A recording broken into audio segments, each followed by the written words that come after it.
ఈ రోజు హైడ్రా అంటే హైదరాబాద్ లో హడల్గా మారిపోయింది. ముఖ్యంగా పేదలు, మధ్య తరగతి ప్రజలు, ఎగువ మధ్య తరగతి ప్రజల ఇళ్లను కూల్చివేస్తూ వాళ్ళని రోడ్డు మీద పడేస్తూ వాళ్ళలో ఒక భయానక వాతావరణం సృష్టించడంలో హైడ్రా చేసిన కార్యక్రమాలు అన్ని ఇన్ని కావు. అదే విధంగా రాజకీయ నాయకుల తెరువు పోయి కూడా కొంతమందిని సెన్సేషనల్ గా మారింది. అయితే హైడ్రా కొంతమంది తెరువు పోవడానికి మాత్రం భయపడుతుంది. అందులో ఒకరు ముఖ్యమంత్రి సోదరుడు ఉన్నారు, ఆ తర్వాత ప్రధానమైన పోస్టులో ఒక మంత్రి ఉన్నారు. సో వీళ్ళ విషయంలో వీళ్ళ నిర్మాణాలు కూడా FTA లో ఉన్న వాళ్ళ తెరువు కూడా పోవట్లేదు. అయితే అధికారంలో ఉన్న అధికారుల తెరువు, ముఖ్యంగా ముఖ్యమంత్రి కుటుంబ సభ్యుల తెరువు గాని మంత్రుల తెరువు గాని పోకపోవడం చాలా వరకు అధికారంలో ఉన్నది జరుగుతుంది. కానీ అధికారంలో ముఖ్యమంత్రికి సంబంధం లేకపోయినా మంత్రులుగా లేని ఇంకొకరి తెరువు కూడా పోవడం లేదు. అది ఫాతిమా కాలేజ్. ఫాతిమా కాలేజ్ విషయంలో ఎవరు ఎన్ని అడిగినా, ఎన్ని సార్లు అడిగినా ఒకటే సమాధానం జరుగుతుంది, ఫాతిమా కాలేజ్ తెరువు పోయే ఆలోచన లేదు అని.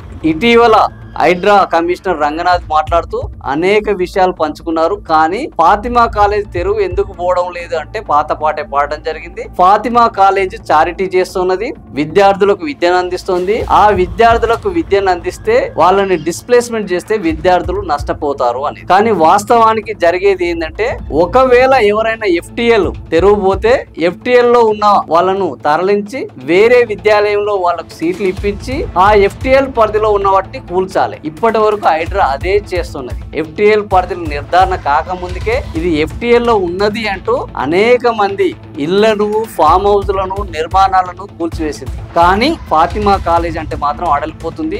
ఎందుకు అని అంటే, MIM నేతలు అసదుద్దీన్, అక్బరుద్దీన్ ఒకవేళ FTL జరగకుండానే వీళ్ళు సరైన పద్ధతులు పాటించకుండా వాళ్ళ తెరువు పోతే వీళ్ళు బట్టలు కూడా తీసేంత వరకు వాళ్ళు ఊరుకోరు.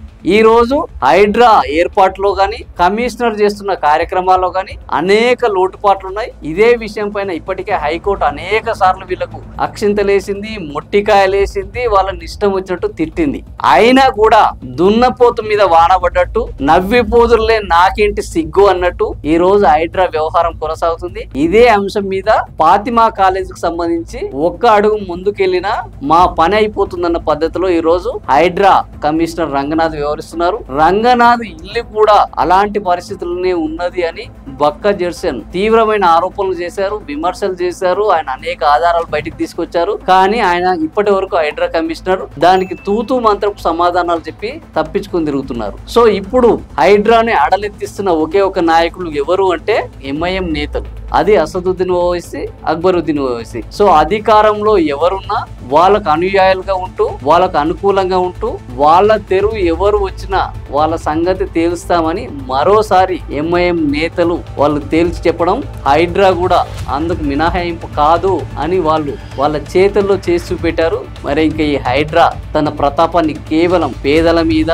సెలబ్రిటీల మీద, నోరు లేని మధ్య తరగతి వాళ్ళ మీద, బలగం లేని ఎగువ మధ్య తరగతి మీద మాత్రమే చూపెట్టడం జరుగుతుంది. అందుకనే ఇప్పటికే అనేక సార్లు హైకోర్టు చేతుల్లో అవమానాల పాలైంది. మరి ఇంకా భవిష్యత్తులోనైనా హైడ్రా వాళ్ళు నిజంగా FTL పరిధిలో ఉన్న రాజకీయ నాయకులు గాని, FTL పరిధిలో భూములను కబ్జా చేస్తున్న భూ కబ్జాదారుల తెరువు పోయే సాహసం చేస్తారా, కేవలం కాగితం పులులు గాని బలహీనల మీద గాంచే వీధి సింహాల వల్లనే వ్యవహరిస్తారా అనేది చూడాల్సిందే. ఈ వీడియో మీకు నచ్చితే లైక్ చేయండి, షేర్ చేయండి, సబ్స్క్రైబ్ చేయండి. మరిన్ని వివరాలు తెలియజేయాలనుకుంటే మీ అభిప్రాయాలను కామెంట్ల రూపంలో తెలియజేయండి. Thank you for watching.